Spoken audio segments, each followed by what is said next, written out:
2024년 7월 17일 미국 정치농장 391화 제2부 미국 소식 간단하게 전해드리겠습니다.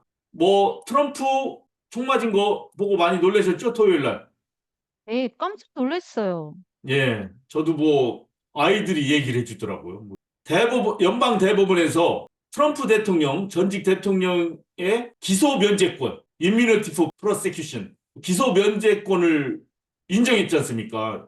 한 2주 네. 전에. 그때 페이스북에 뭐라고 썼냐면 제가 하도 열받아서 바이든은 트럼프를 어세시네이션 할 수 있다. 그래도 바이든을 기소할 수 없다. 이게 바로 오늘 연방 대법원이 내린 결론이다. 이런 글을 썼거든요.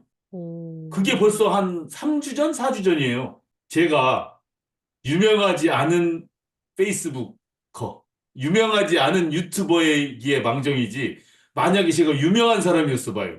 이 페이스북에 이 바로, 글을 가지고 바로, 야, 너 뭐가 있었던 거 아니냐? 왜 트럼프 어세시네이션, 이런 거 남들 얘기도 안 할 때 이거 썼어 하고 큰 봉변을 당할 뻔했습니다. 그러나 다행히 저는 유명하지도 않고, 남이 알아주지도 않고, 페이스북 글을 아마 올려봤자 보는 사람도 거의 없는 그런 조용한 남자이기 때문에 지나갔는데 하여튼 그거 듣고서 깜짝 놀랐어요. 우리 집에 있는 애가 얘기하더라고요. 아, 며칠 전에 그런 얘기 했잖아 막 그러고. 근데 제가 설마 총을 가지고 누가 트럼프를 쐈으면 좋겠다 그런 뜻으로 한 얘기 아니잖아요. 그거는. 그렇죠? 저 예. 예를 든 거죠. 바이든 대통령도 같은 얘기 했어요. 해필이면 며칠 전에 우리는 트럼프의 우리의 공격의 목표를 맞춰야 된다 하면서 put bull's eye on 트럼프 그랬어요. 관역을 트럼프에다 맞춰. 이것도 바이든 대통령이 절대로 누군가가 트럼프를 관역처럼 쏘라고 한 얘기는 아니잖아요. 그냥 우리의 선거 전략이 이제 트럼프라는 사람의 이 문제점에 대해서 집중 공략한 그런 뜻이긴 하지만 막 앞뒤 빼고 딱 들어버리면 어유 저거는 트럼프한테 총을 쏘라는 얘기나 마찬가지구나 이럴 수 있지 않습니까? 그래서 이 문제도 바이든 대통령이 사과했어요. 네. 저도 알아주는 사람 없지만 일단 인간적으로 사과를 합니다. 이런 일이 일어난 것에 대해서는 일단 폭력은 안 되잖아요. 그렇죠?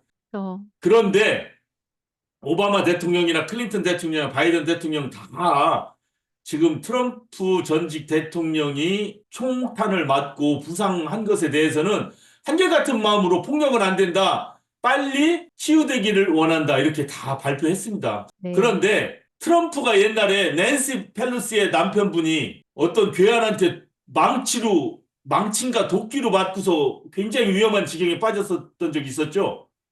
네. 그때 트럼프가 뭐라고 한지 아세요? 낸시 너도 남편 따라서 지옥한 맛을 봐야 되는데 이런 식으로 조롱했어요. 그 어, 새끼가. 야, 세상에. 진짜 내가 트럼프 지금 총탄에 죽을 뻔 하다가 살아나서 심한 욕은 안 하지만 자, 아무리 적이지만 다른 사람들은 다 그래도 트럼프 큰일 날 뻔했다. 바이든 대통령도 전화해서 빨리 회복하길 바란다 했잖아요. 근데 트럼프는 정작 안 그랬어요. 자, 그래서 이런 거 보고 뭐라고 하냐면 옛날 미셸 오바마가 뭐라고 했냐면 When they go low, we go high. 이런 얘기 한번 했거든요. 자, 성대모사 비슷했나요? 이렇게 트럼프나 이 사람들은 정말 저질적으로 나가는 거예요. 인간 바닥으로. 그렇지만 우리가 똑같이 그런 사람처럼 가면 안 되고 우리들은 인격을 지키고 인권을 존중하고 폭력을 거부하고 이렇게 나가야 됩니다. 우리 미주 한인 동포 여러분. 예, 저도 그래서 아까 그런 전혀 폭력하고 상관이 없는 얘기긴 하지만 그 비슷한 뉘앙스를 풍기는 그런 글을 페이스북에 썼다는 것에 사과를 드리죠. 받을 사람도 없겠지만. 자, 일단 이렇게 트럼프가 총탄을 맞고 귀에 피를 철철 흘리면서 간신히 일어나가지고 주먹을 들었는데 그 뒤에 마치 성조기가 있어가지고 무슨 잔다르크를 연상하게 한다는 둥 해가지고 막 사람들이 야, 이제는 환호했죠. 예, 트럼프는 이제 영웅이다. 이제 11월 가면은 이거는 압도적 승리다. 랜드슬라이드다. 그랬죠. 흙더미 일어나듯이, 지진이 일어나듯이 트럼프가 압도적으로 이길 거다. 이렇게 얘기했는데, 에이전 프랑스라는 프랑스 언론 매체에서 그렇게 보도를 했어요. 월요일 날. 불사신이다. 신이 보호했다. 그래서 11월 24일 날 압도적으로 이길 것이다 했는데 사실 지금 보시다시피 나중에 설문조사를 다 하니까 지금 이 저격 사건하고 트럼프 지지율하고는 큰 상관이 없어요. 민주당 사람들이 갑자기 트럼프가 뭐 어제까지는 싫었는데 총 맞고 일어나서 살아 돌아오는 거 보니까 다시 마음을 바꿔서 이제 표를 줘야지 뭐 이런 사람 있겠어요? 이미 다 정해졌지. 안 그래요? 그냥 그것보다 네, 많은 사람들이요. 이거 네. 혹시 자작극 아니야? 뭐 예, 이렇게 뭐 의심하는 사람이 많아요. 그런 것도 있죠. 예. 네. 그래서 결코 지금 이 사건과 트럼프가 이걸로 인해서 11월에 뭐 표를 더 얻을 것이다는 아무 근거가 없다는 거. 물론 조금 양희님이 말씀하셨듯이 자작극이다라고 생각할 정도로 뭐 사람들이 했는데 뭐 그거는 뭐 사람들의 상상에 맡기고 저는 그렇게 생각까지는 안 합니다. 자작극까지는. 자, 근데 뭐 트럼프가 랜드슬라이드로 이길 것이라고 한 거는 요번 뭐 저격 사건 이전에도 이미 다 있었어요. 그 억만장자인 빌 에크맨도 이미 그 트럼프가 11월에 완전 싹쓸이 할 거야 이렇게 얘기했고 주요 언론인 더 뉴욕 타임스도 11월에 트럼프가 압도적으로 이길 거다. 하물며 뭐, 민주당의 상원 의원인 마이클 베넷, 콜로라도 상원 의원 마이클 베넷도 아무리 봐도 트럼프는 right on track. 자기 궤도를 지금 제대로 가고 있어서 11월에 크게 이길 거다. 뭐 이렇게까지 얘기했습니다. 근데 이 선거 아직 두세 달 동안 남았고 이 조사하는 기관에 따라서 뭐 트럼프가 월등히 앞섰다, 바이든이 많이 뒤졌다 하는데 다 따지고 보면은 아직도 각축전이에요. 아직도 각축전. 그래서 함부로 트럼프가 압도적으로 이긴다고 하는 얘기에 솔깃할 필요는 없습니다. 뭐 약간 유리한 건 사실이죠. 그리고 경제 정책 이런 걸 보더라도 일단은 그 인디펜던스 보터들 있잖아요. 중도층은 뭐 아직도 트럼프 시절이 조금 나았다. 뭐 석유값도 조금 낮았고 뭐 하지만 굳이 막 그거는 진짜 트럼프가 정책을 잘해서 그런 거라기보다는 의뢰이 지금 상황이 안 좋으면은 현재 대통령에 대해서는 반감을 갖는 게 바로 중도층의 속성이잖아요. 뭐 그런 반사이익이 조금 있다고 생각해야 돼요. 근데 결정적인 또 문제는 뭐냐면 그럼 트럼프 시절에 4년 동안 사람들이 엄청나게 행복해했나? 양희님 어때요? 그때 굉장히 행복했어요. 경제적으로나 막 이런 게. 아니요. 그렇지도 않잖아요.